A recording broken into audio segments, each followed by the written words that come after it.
You're tuned in to RBLR, the home of Tampa Bay's Reveler Sports. 4 seconds left. In front. Happy moment. The Tampa Bay Lightning have won the first Stanley Cup. And the Tampa Bay Lightning have won the Stanley Cup. Lightning strikes twice. The Tampa Bay Lightning win their second straight Stanley Cup.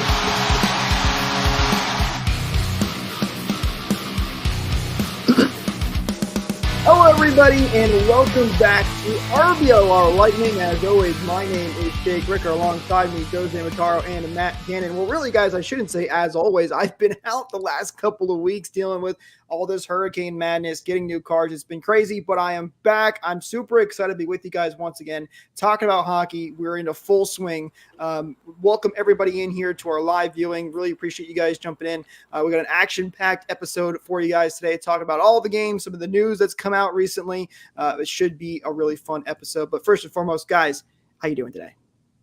I'm doing fine. You've had some hurricane stuff, sure, but you've had some other exciting things going on for you. Where have you watched the past couple of games there, buddy? I have. So the Bolt Report officially is a credentialed member of the media. So been super, super excited getting to watch those games for the press box and talking to all the media people, going down, asking players questions. It's been a real honor and a real blast to be up there doing that. So that's cool as hell, man. It's been great. I'll throw some more insight, hopefully, if I can, but looking forward to the rest of the season. We continue to do that. It's got to be pretty cool sitting next to Connor Sherry and Darren Radish up there. Wow, Matt, that's a low. Actually, Connor Sherry, he's in Syracuse, to be fair. So actually, Darren Radish, I did see him. in the locker room in a suit. I have not seen him up in the press box. I don't know where those players hang out when they're not up there, but I have not seen him up there. So. I heard a rumor that you saw another favorite player, favorite of Matt's at least. I did. I made Matt really jealous when I said it in the chat. I saw the one and only Zach Bogosian hanging around down in the Lightning, near the Lightning. Was that also in the locker room? Oh, okay. That was right outside the locker room, actually. They got like I don't even know. They got like a little ice rink there for the kids of players, I'm assuming it is, basically, and the coaches and whatnot. So he was down near there. I was told, I don't know if this is true, but Bogosian's kid was in a diaper playing goaltender while the kids were playing. So, I mean, it kind of just makes sense. Of course, it's Bogosian's kid out there doing that. But, yeah, it's been a lot of fun. It's been really cool. I met Kevin Weeks from the game in Nashville. So, really, really, really cool stuff. That's really cool, awesome. Jake. We're all very proud of you here. And Michael, he's a big part of the Bolt Report as well. So congratulations to the both of you.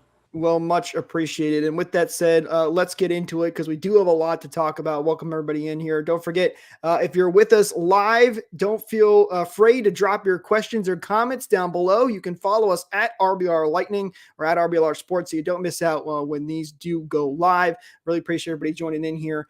If you're already coming back, by the way, don't forget to hit that like and subscribe button. It really helps us out. And why not? You're already coming back anyway. So first thing I want to talk about, guys, is kind of you hit on this while I was away, and it's the news of Bally Sports transitioning to the FanDuel Sports Network. And, when it first came out, we kind of didn't know what it was going to look like, any of the real details. It's now been a little over a week since that transition has happened. So I wanted to kind of quickly re-hit on that. The way I describe it is basically think of it as the Scooby-Doo when they've got the bad guy and they're like, all right, let's see who's really under this mask. And they pull it off. FanDuel Sports Network is the bad guy, and you pull off the mask and it's just Bally Sports. And they would have gotten away with it too if it wasn't for you darn kids. Exactly. To me, this is kind of a worst case scenario. FanDuel buying out Bally, keeping them alive. Bally just isn't it. RSNs just aren't it. Unfortunately, it seems like it's continued. I've already heard about, again, there's issues with, I think it was Xfinity this time around. People not be able to watch a basketball game on the FanDuel Sports Network. So more of the problems continue, which is unfortunate. I'm sure there's going to be some things that they have to iron out as they, change the apps and they change the branding and how they are doing business with it as well. But I will say that at least from my standpoint, running it on a Samsung TV, it didn't crash halfway through the game, which was nice because usually, sometime during the second intermission, the app goes down. But the Step in the one thing right I wish, direction.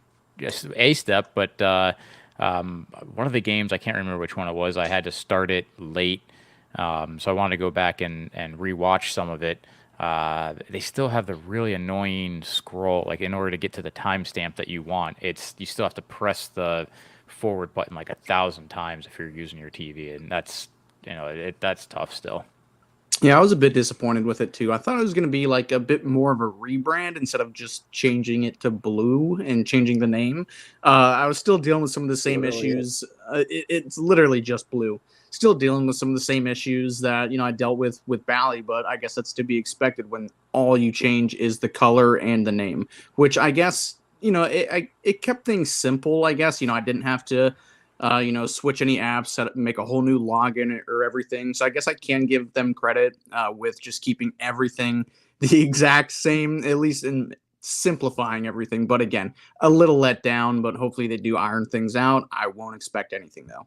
I will fill out a 10-page document if they want me to switch. Is that what it takes to move on to something else and something better? Listen, it's just been disappointing, and that's it is. Joe, I still had that same problem that I know you complained about in the past, where you're watching the pregame show and you have to stop, go out of the app, go back in, Still just does get to that. the game. It's still an issue, but you're right. It's still very early. Maybe there will be some changes in the future. I certainly hope so, because listen, I want it to work out. People want to watch Lightning games. At the end of the day, that's all we're trying to do. I did notice they do have a new plan, by the way. You can buy like a season. There's the monthly, yearly, and then the season pass.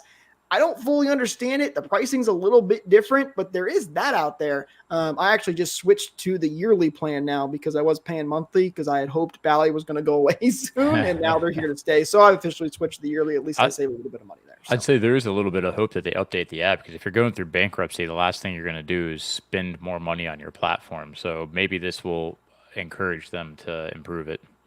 You would hope. One would certainly hope. I'll tell you one place where money is being very well spent, and that's with Tampa Bay Lightning right now. And Jeff Finnick doing an absolutely amazing job. He's a great owner. You guys thought I was going to do a transition to the did. sports. Yeah. Not yet. I got one. Don't worry. We'll get there eventually. But Jeff Finnick, who we have known that it was coming out that he is selling the team in the process of, it then was made official that it was approved by the NHL. We've learned more about who these people are, and that when they came out, the two new owners donated $1 million to hurricane relief. But the biggest part of this news is that Jeff Finnick gave all of his full-time employees around $50,000 to $66,000 each. Come on, round of applause for Jeff Finnick. He is by far the best owner in sports. It's not even close to do something like that for your full-time, and it's no stipulation. As long as you're a full-time employee, doesn't matter how long, you're getting that bonus, which is just such a great thing for him to do. He's already making a ton of money, making money off this deal, and he goes and does that for his full-time employees. It's going to be a bummer to lose him. Now, again, I will reiterate too, this is a long process. It'll be about 3 years as this transition happens. And even after those 3 years, when the new owners take over, Vinnick is taking kind of a backseat role. He'll be on the board. Again, and JBB, he'll still run the day-to-day operations for right now. So this is a long process, but it will be a bummer to see him go when that day does come, because the amazing organization that he has built is truly one of a kind. I want to say, like, what amazing philanthropist he's been for the community, but then also to, so many people live paycheck to paycheck, and while $50,000 isn't life-changing money, it definitely puts all those full-time employees in a much better, much more comfortable position at the end of the year, and that's something that some people have to work 10, 20 years in order to get to a spot where they're not just looking for the next paycheck, and if something major happens, so they can squirrel away some money. And I mean, that's a really cool thing to do, and I can't think of another time where I've ever really seen that big of a bonus being paid out to the employees, especially when you think about really large corporations that have like Facebook buying companies up. You don't see the owner then turning around and paying the employees for all the hard work that they've done. Yeah, really the closest thing you see is like, giving, stock shares or something like that. And that doesn't cost you anything. It's, it is a kind gesture. You don't have to do it, but to give somebody, cold hard cash bonus. And, you said it's not life-changing money. It is to some of these people, getting what's, an average yearly salary to somebody just because you work for me. That's incredible. Again, the best owner in sports, that is absolutely it'd be life-changing to me for sure. That's for sure. But Well, I just mean what a that cool they can't thing. retire, but it is a Yes. big deal. It's not Well, generational money, but think about the it's hurricane that just rolled through, and so yeah. many people, and I'm sure there's a lot of employees at the Lightning that were affected by these major hurricanes. And listen, even $5,000 would have been, I'm sure that they'd love to get that. So yeah, you're right. It's not life changing. Where like you're saying, Joe, you're not going to retire from it, but even still, I mean, just to even do something he doesn't have to do, but yet he does, because that's the kind of culture that Jeff Vinik has built. By the way, the two new owners' names. It's Doug and Mark are their first names. I need to learn their last names. I don't fully Now know stay on them a yet. first name basis. You're in the press box now, Yeah, big exactly. timing us over here. What's up, Doug? But Doug Ostrover and Mark Lipschultz, I believe is how you pronounce it. Again, I apologize if I didn't say that right. I've never heard their names officially said. So, but they are both from Blue Owl Capital.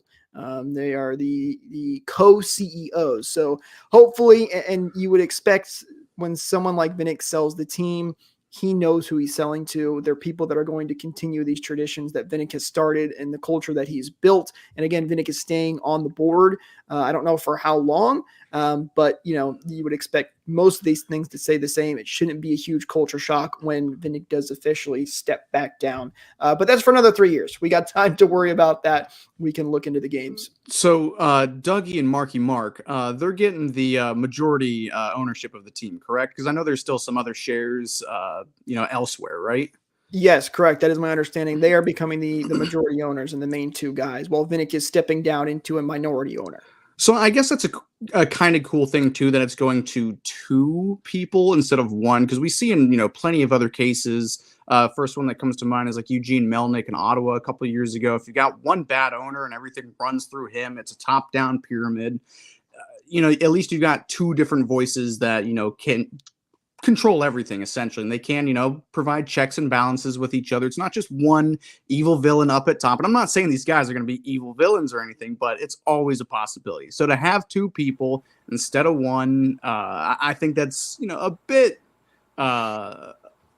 it's better than one person, I guess. I'm trying to find a silver lining to Vinik stepping down, and that's the best I could do. Recent history with the Lightning shows that that's not always the case. That's true. I knew Joe right where I saw that smirk. I knew exactly where he was going with that. Yeah, last time we had two owners, it didn't work out the best, but yes. I'm old enough to remember back when. I'm not. But hopefully you are correct, Matt, and that this will work out that way. And these are two good owners. Listen, just because you got two owners doesn't mean you're going to have the same thing. Daniel here, by the way, says two owners can create different issues. Yes, but two owners can also create great ideas. So there is that too. As the saying goes, two heads are better than one. We'll see how it all plays out. Got some time before that.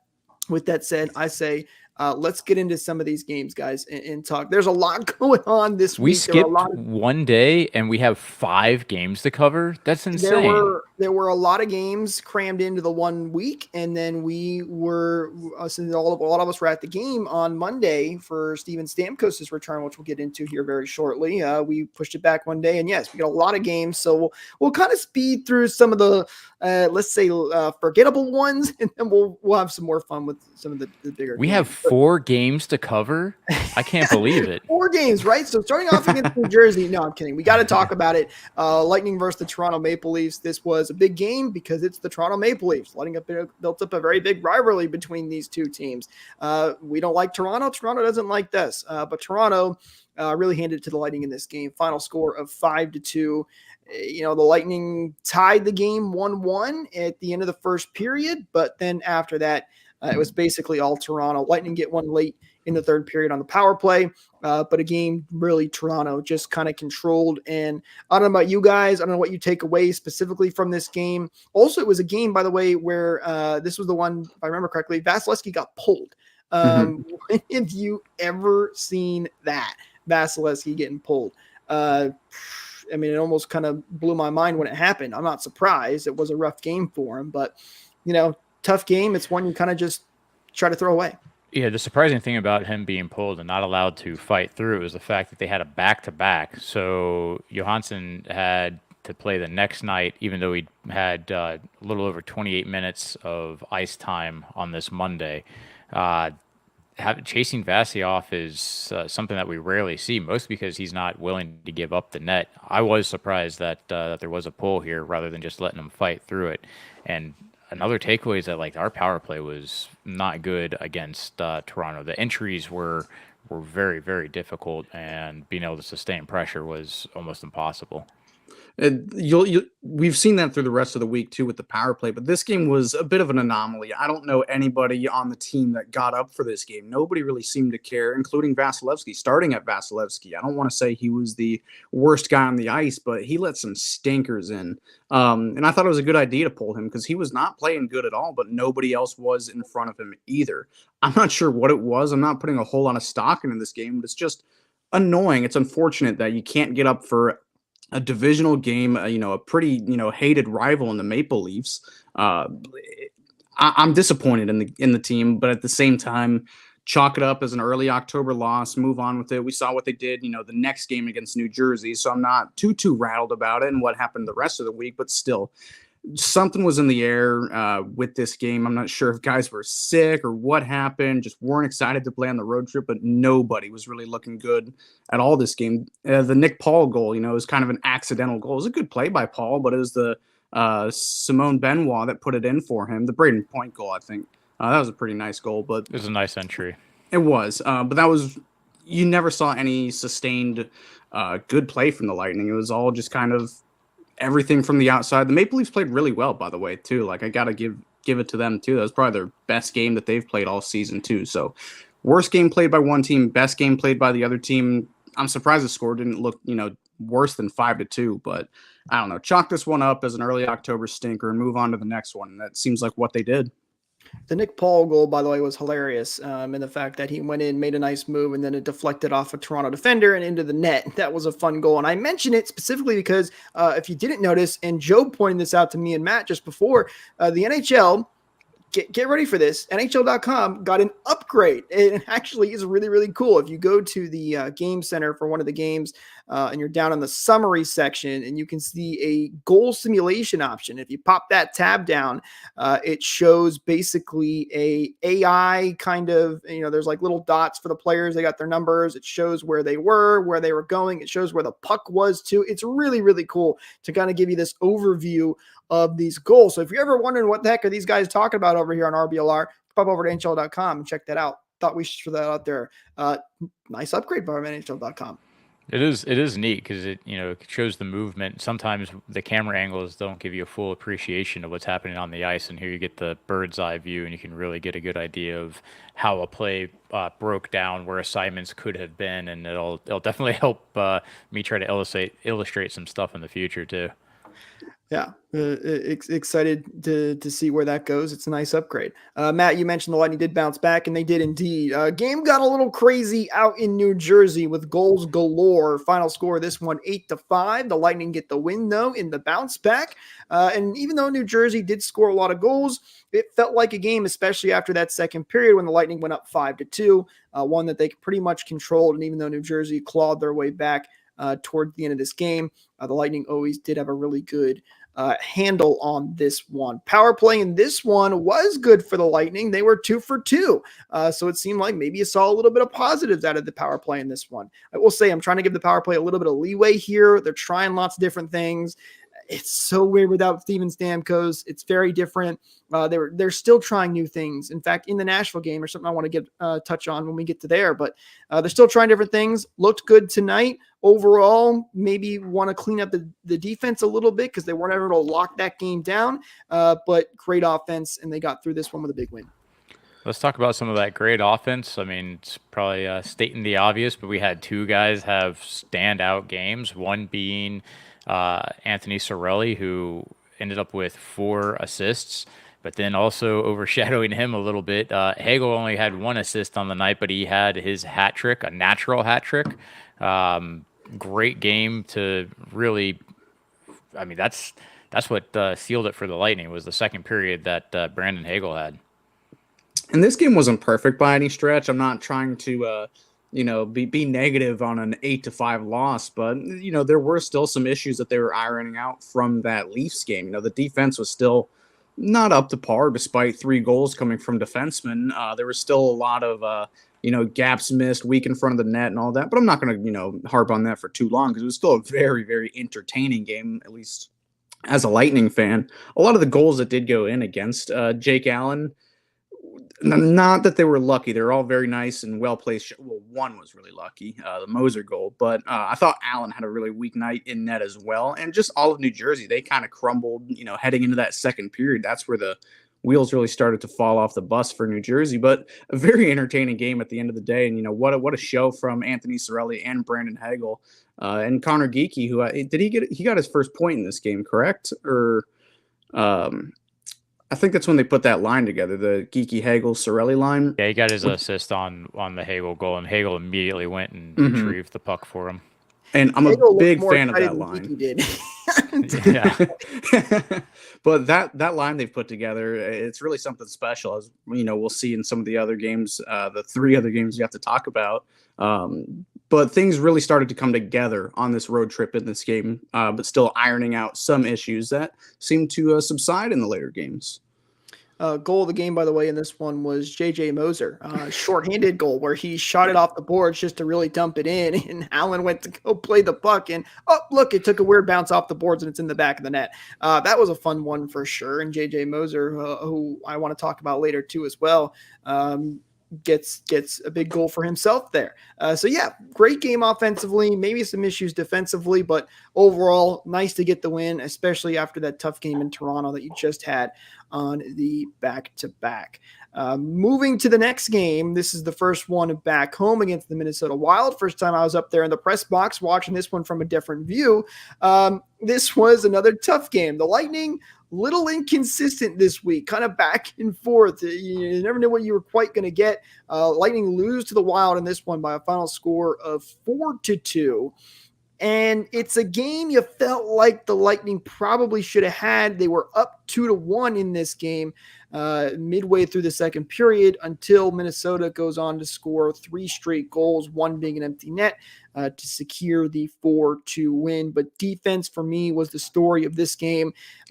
They're still not having consistent defense, I guess is the word. You're still seeing a lot of those same issues last year where there's these defensive lapses and it's like, what happened there? And that was a big issue for them in this game.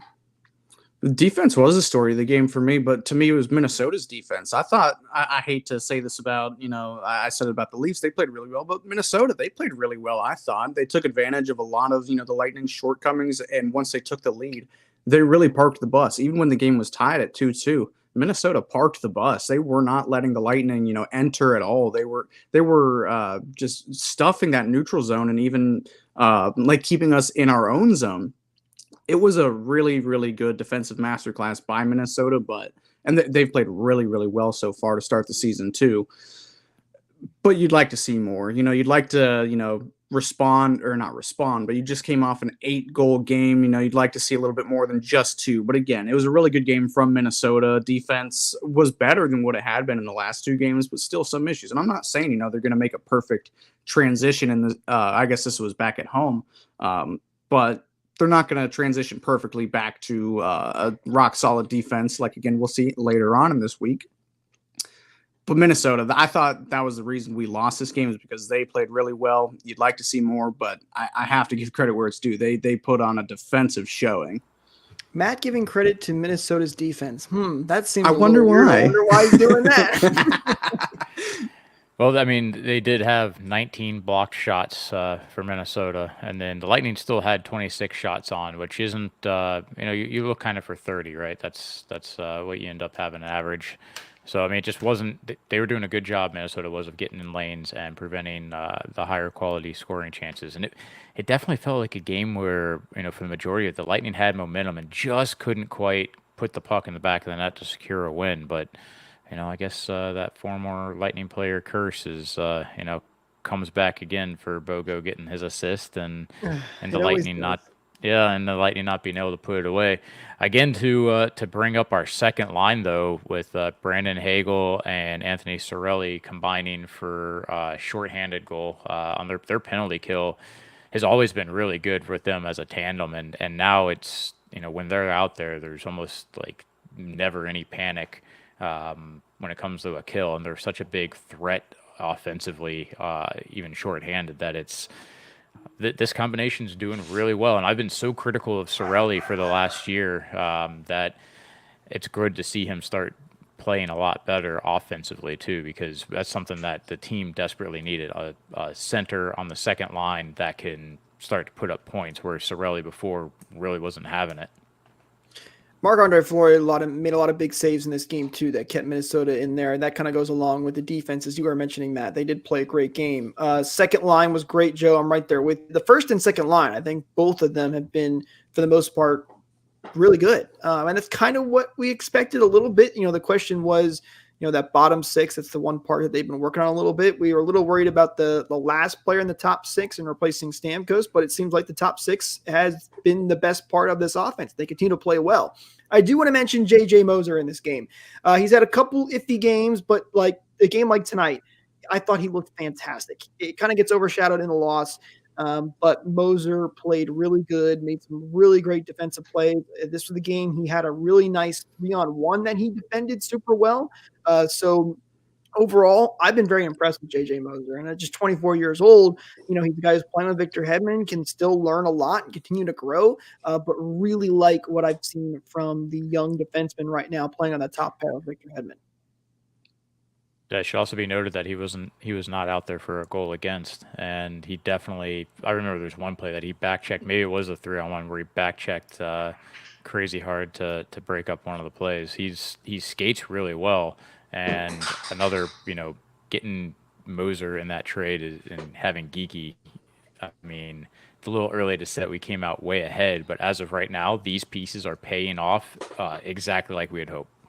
Yeah, this could go down, and I think I was saying this last week, as a very rare win-win deal. I think we were, talking about how good Moser was the week prior, and he's been pretty good so far.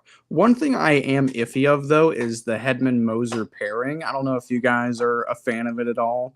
I'd like to see them try, maybe some different pairings, especially early in the year. Seems like they're really sticking with 77 and 90 together, but I have seen some issues because both of those guys like to roam around the ice. I'd say they're both offense first defensemen, and that's kind of hard to sustain, two offensive minded defensemen on the same pairing. So I'd like to see them maybe switch it up a bit, but they seem pretty rock solid on keeping them together. But I don't know. What is your guys' opinion on that pair?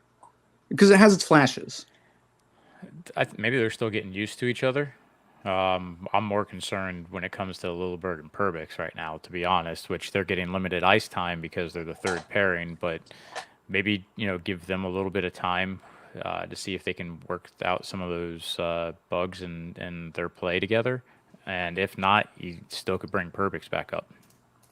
I'm happy with it. I think they look good.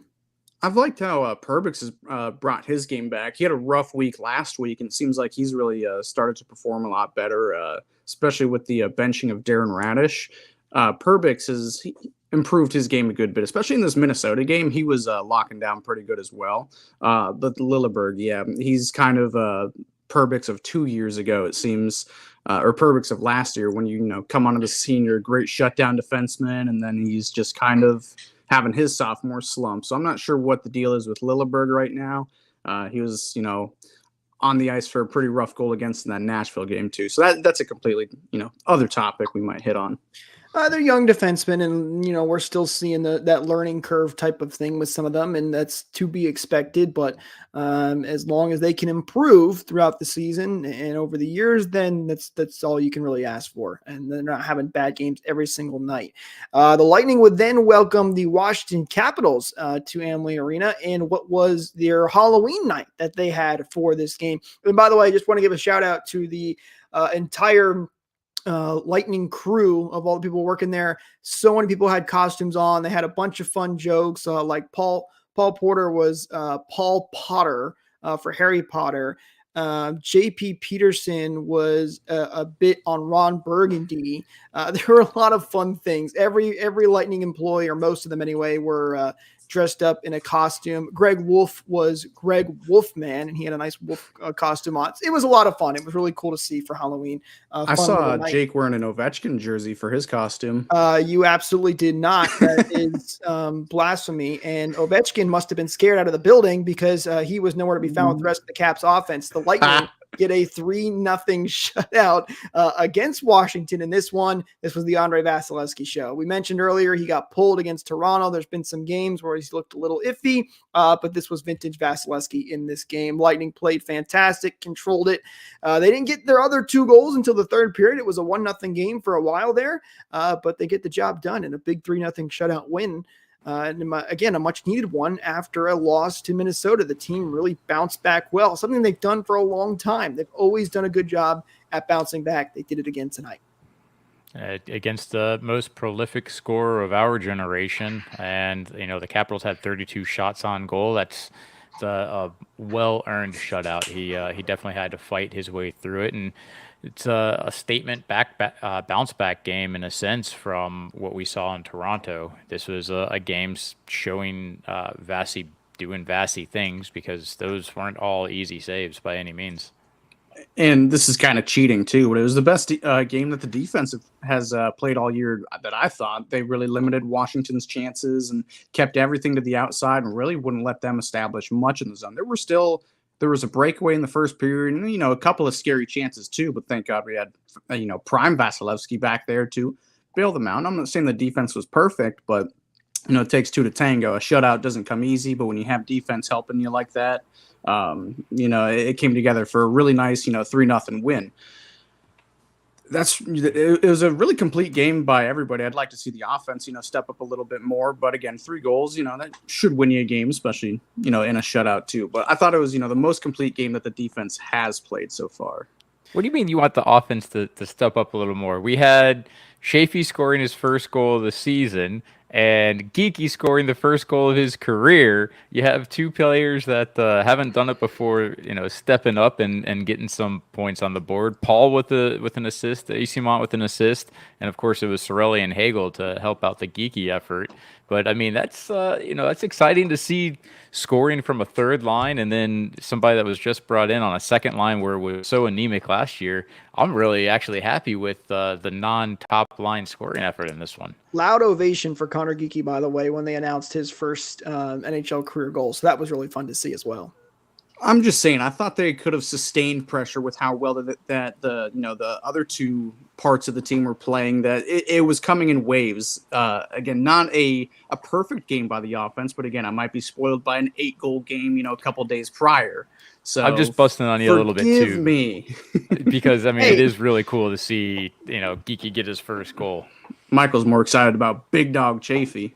He is a big Mitchell Chafee fan. There's no question about that.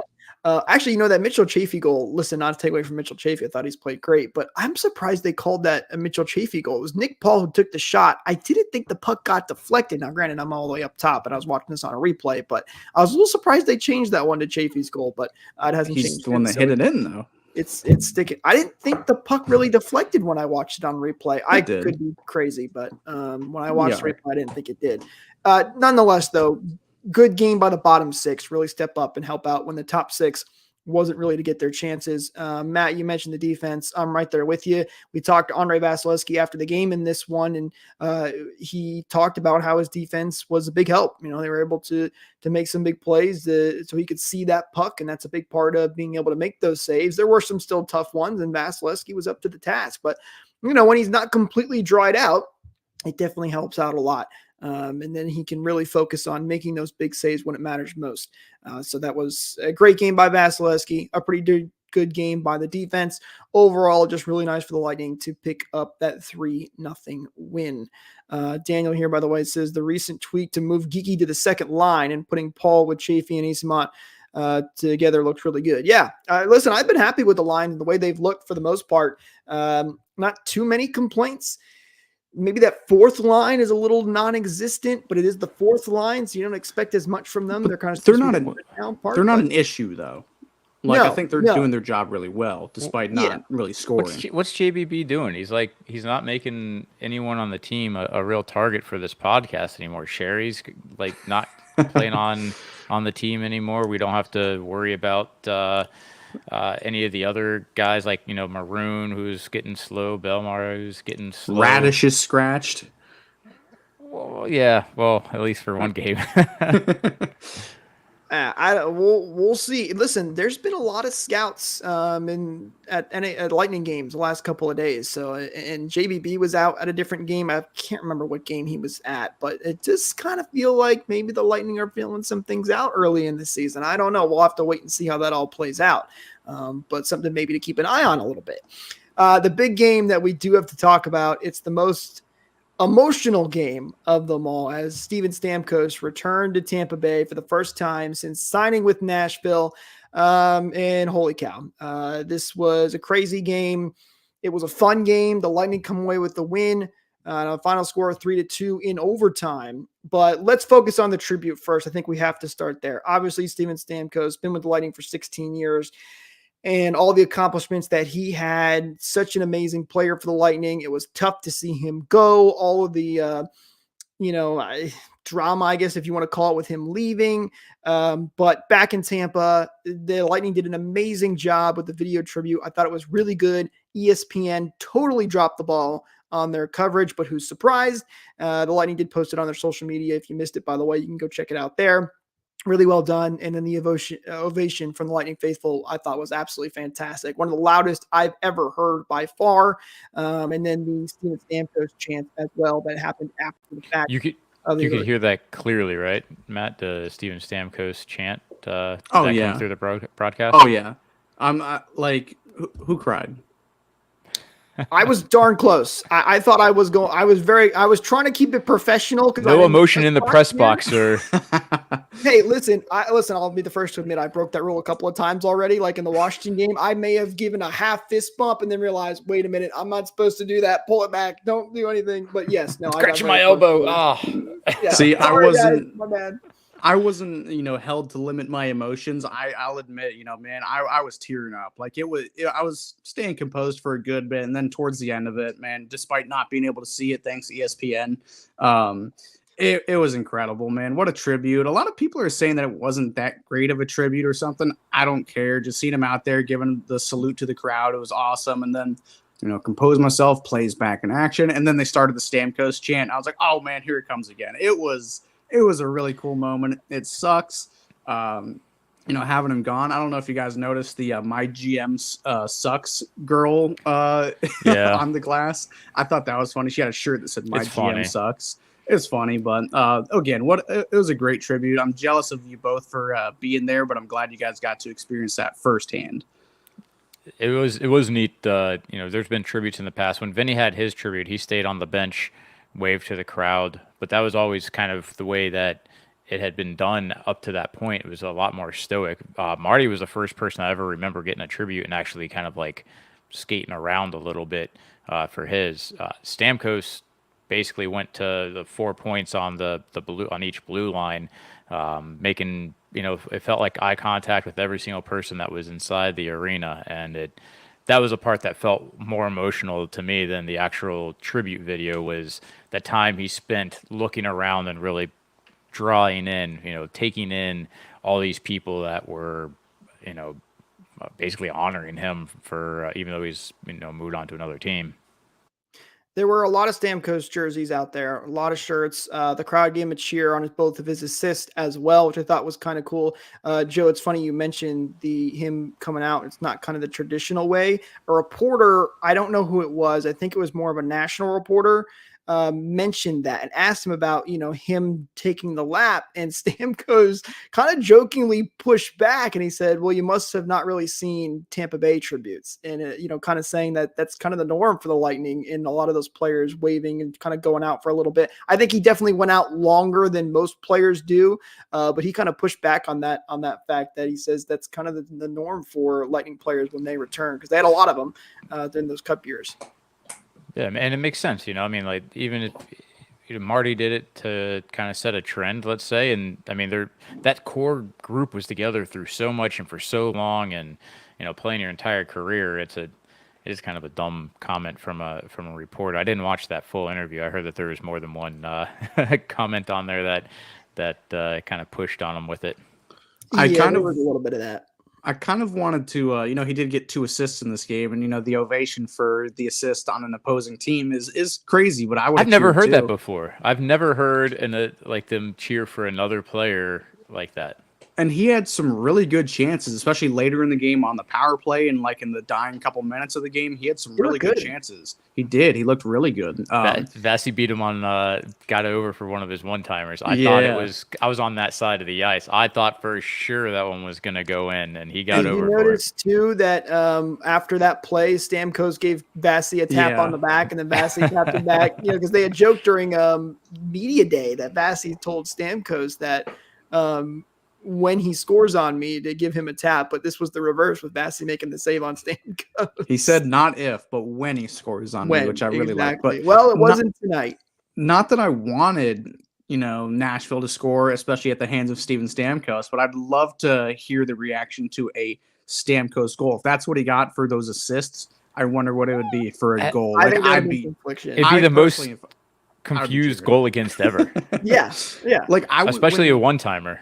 When Vasi was saving all these shots, I was like, dang it. Like, I was genuinely cheering for a Stamkos. He's not even on my fantasy team. Like, I just wanted to see it happen.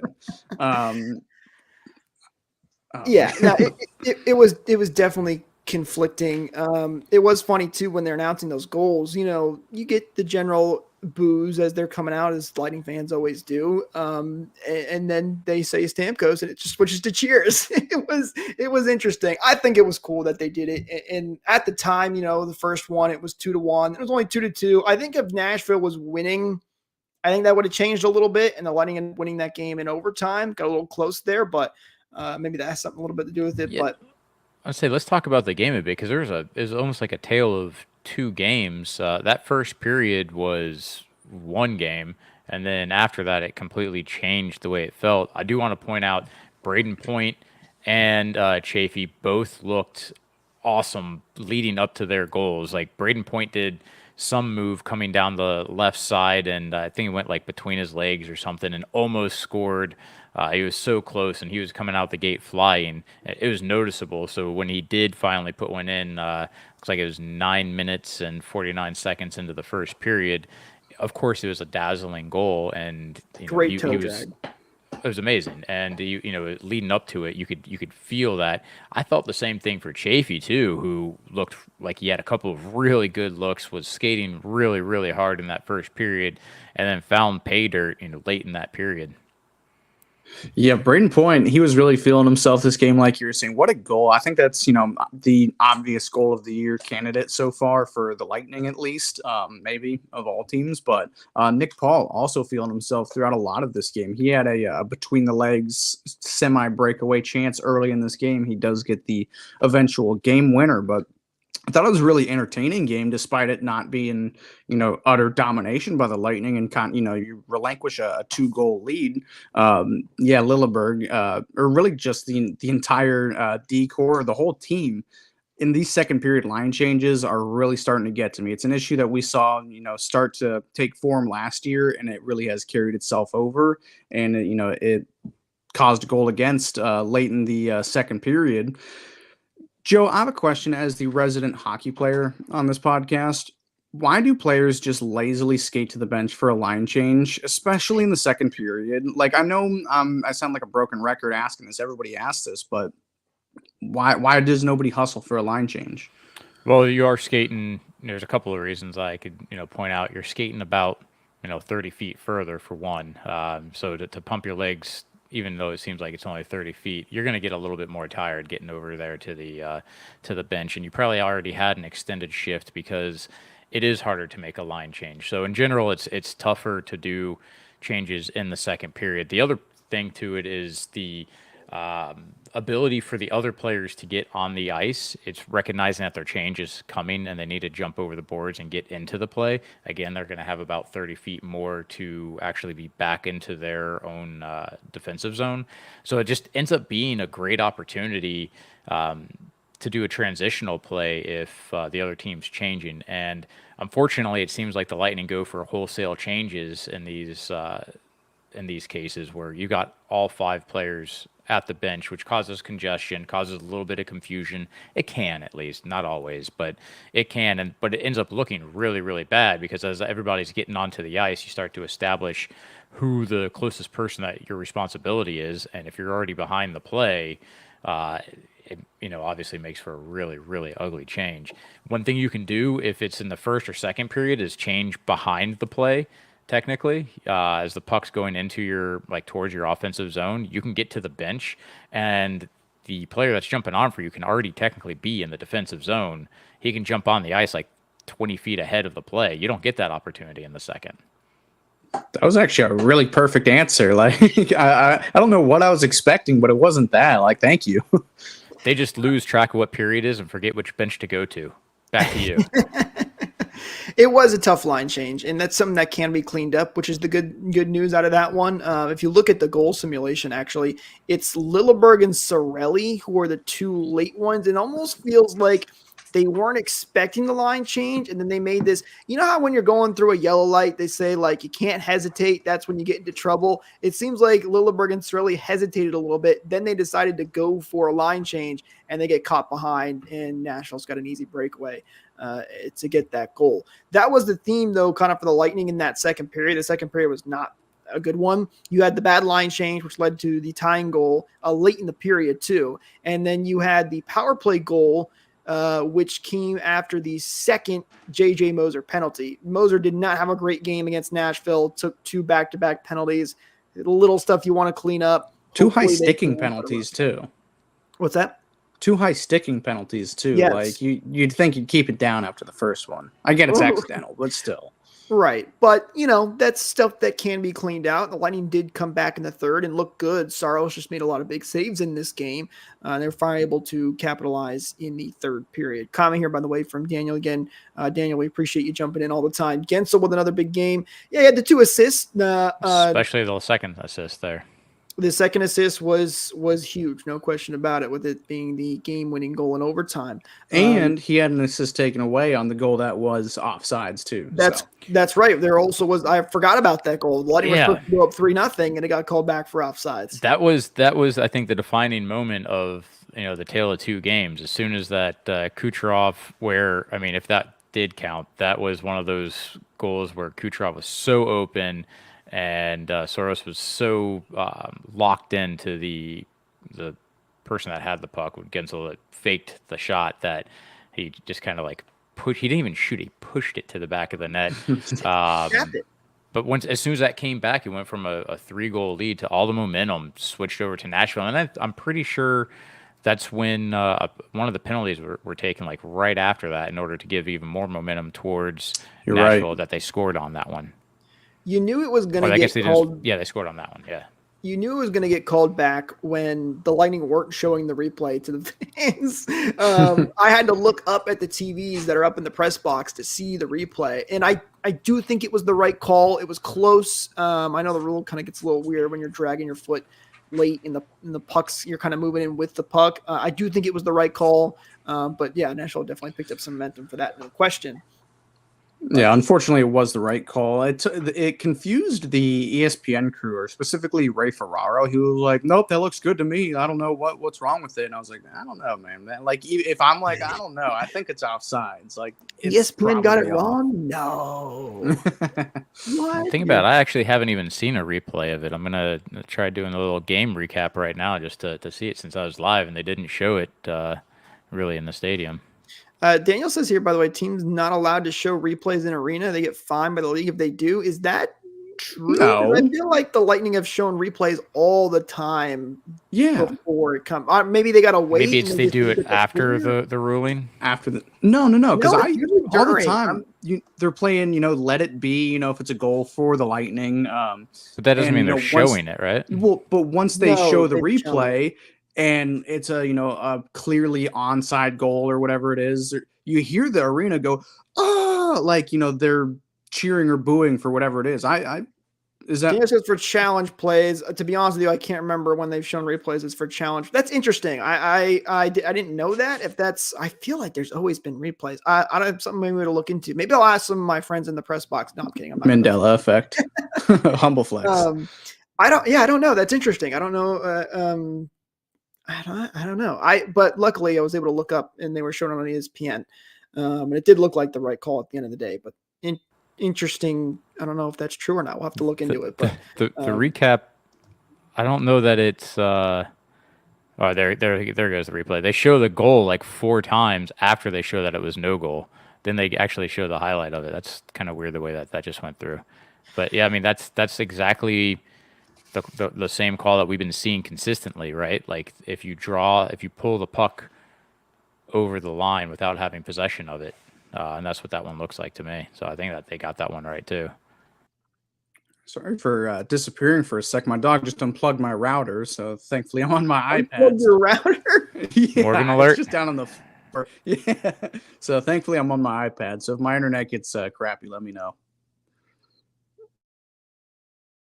Well, Lightning at the end of the day, a little bit inconsistent throughout the week, but it happens. They had some good games. They had some bad games. The good news, if you need something that's not inconsistent and is always looking good, I got the place for you to go. That is shop.rblrsports.com. I told you guys I'd get there. Don't you worry. You can use code BOLTS to get 10% off your order, to check out the awesome team-inspired merch, Lightning, Rowdies, Bucks, all the stuff. Go check it out, and we can get you guys hooked up with some awesome new merch. Don't forget to use code BOLTS to get 10% off your order, and the link is always in the description as well. All right, so Lightning back and forth for a little bit on this week, but we do need to talk about some of the 3 stars for this week. Getting back to that, 3 stars of the week. Starting off with our number 3 star, and it is none other than Anthony Cirelli, who gets the number 3 star. Cirelli had a really great week, no goals, but 6 assists for 6 total points and was a +1. I am really happy that he's getting off to such a great start on this season. Already up to 10 points in 9 games, and he's clicking with Hagel and with Geeky. Having a 4-point game is great, especially because he's such a defensive-minded player. Being plus 2 on the in all these games. That's still a great thing to see that the team in general is like cleaning up a lot of their defensive goals against from last season, and yeah, just hope he keeps on rocking, put some more in the net. Yeah, these numbers may not be sustainable, but that's a problem for another day. As far as this week goes, he was an awesome, incredible player. So casually leads the team in assists, if I'm not mistaken, and just, a huge part of this, what's turning out to be a monster second line. So hopefully, him, Hagel, and Geeky can keep meshing together and, providing some excellent offense and even better defense, from a forward group. So what a week by Anthony Cirelli. Yeah, fantastic job by him. He's a well-deserved number 3 star. There are a lot of guys that could have been on this list. Number 2 star for this week is none other than Braden Point. And man, this guy continues to impress. He almost gets overshadowed by Kucherov. We always talk about how this is Kucherov 3 stars because he's always having a fantastic week. Point's pretty close up there as well. Braden Point, 4 goals, 1 assist for 5 points, and was a +2. He had the fantastic toe drag goal that we mentioned earlier. Another great week from Braden Point. He has really been fantastic to start the year. I'd say that he started off slow last season. That was coming off of his first 50-goal campaign. This season, it looks like he's coming out flying, and it's there's nothing like a fast Braden Point when he's out there making moves like he's doing. He's such a dynamic and tough player, and that goal really highlights how good he can be when he's got the puck in his hands. And it's not the easiest thing in the world to walk Roman Yossi. He's one of the best defensemen in the world. He's not all offense either. He's a really good defensive defenseman as well. He gets overshadowed too, and he really put everybody on a platter on that one play. But he's been, the epitome of consistency, for his entire career. He's always a lock for, goals in front of the net, and he just continues and proves to be objectively the most underrated player in the NHL. You can argue a wall about it, but man, he is just, he's so speedy, and that's not even, his best tools. He's becoming a great net front player and just has, he can stick handle in a phone booth.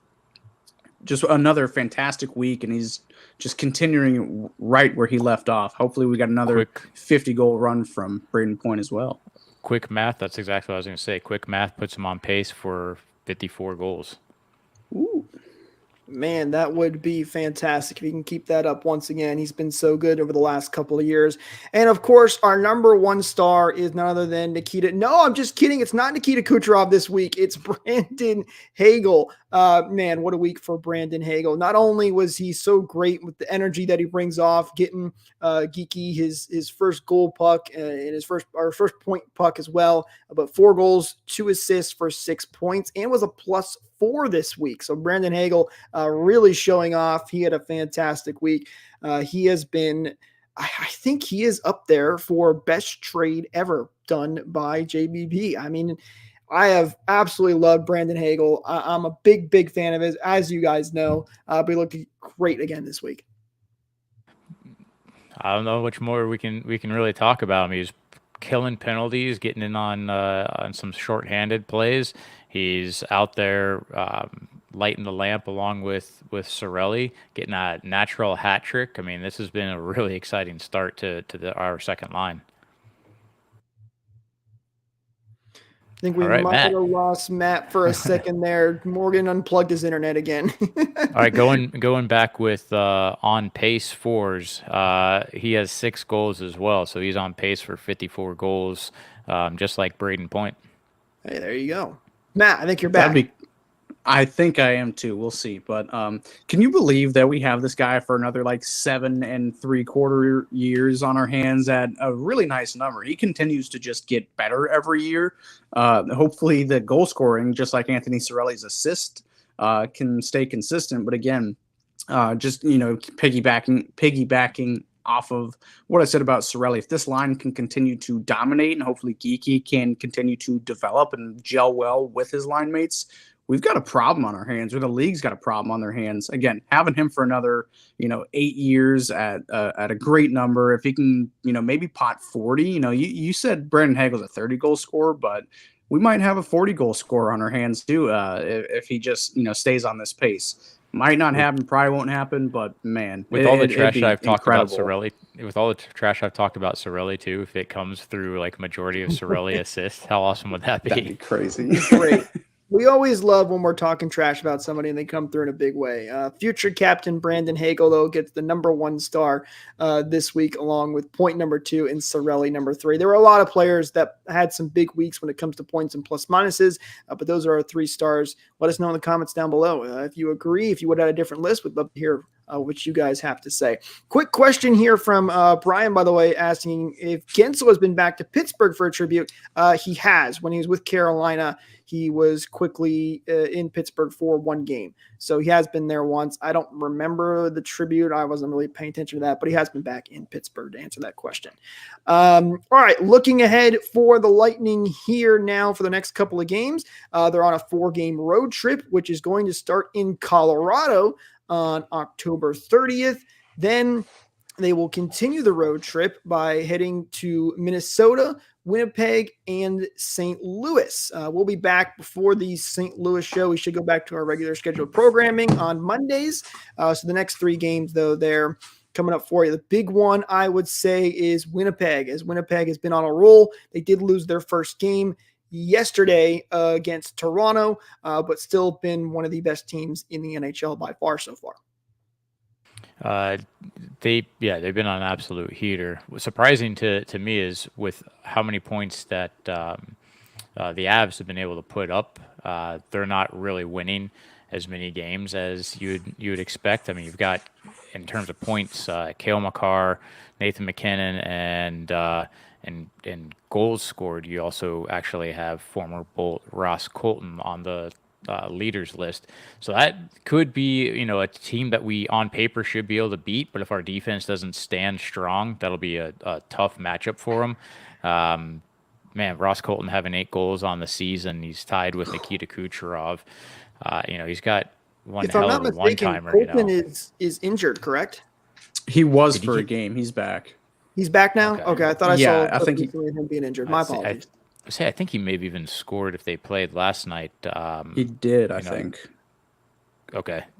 He did not score in that game, though. He scored on the Sunday game, it looks like, that he played. But at any rate, he's scoring a lot of goals, and he's for all accounts he's having a good time out there. I just hope that when we go out and play him, he doesn't have a great night. I hope not. We're going to prove why the Colorado Avalanche got a lifetime achievement award in Nathan McKinnon's Hart Trophy. Kucherov is going to have a great game this game, I pray. For those that don't know, our producer Eureka is a Colorado fan, so we're giving him a hard time a little bit for that. It should be a fun one. Maybe we'll have some fun with that. By the way, I did look up quickly. I don't know if he re-injured, but I believe Ross Colton is injured again, and they said he was going to miss some significant time. I don't know what that means. That story of a couple hours ago as well. So I don't know if he's playing against Tampa, but he has been big for Colorado. But that's a big loss for them if he's been that good. And they're going to miss him for that game. Did Ross Colton get a tribute with the Lightning? Yes, he came back. He did. Okay, interesting. Yes, he did. They gave tributes to pretty much anybody. I think that was because the Stanley Cup teams. Anyone that was on the Stanley Cup team, I'm pretty sure they did. We talked about it when Bogosian came back. We're like, is Bogosian going to get one? I don't know, but he did. He did. They gave one to. He's also going to get a statue. Bogosian statue at your house, right? Yes, please. Oh my goodness. All right. Well, guys, that's going to pretty much do it for us in this episode. Thank you so much to everybody who tuned in once again here live. If you enjoyed the episode, don't forget to hit that like button, ring that bell for notifications so you don't miss out on future episodes. We hope you guys come back next week to talk some awesome Lightning hockey. It's been a lot of fun. We'll talk to you guys next time. The Bulls.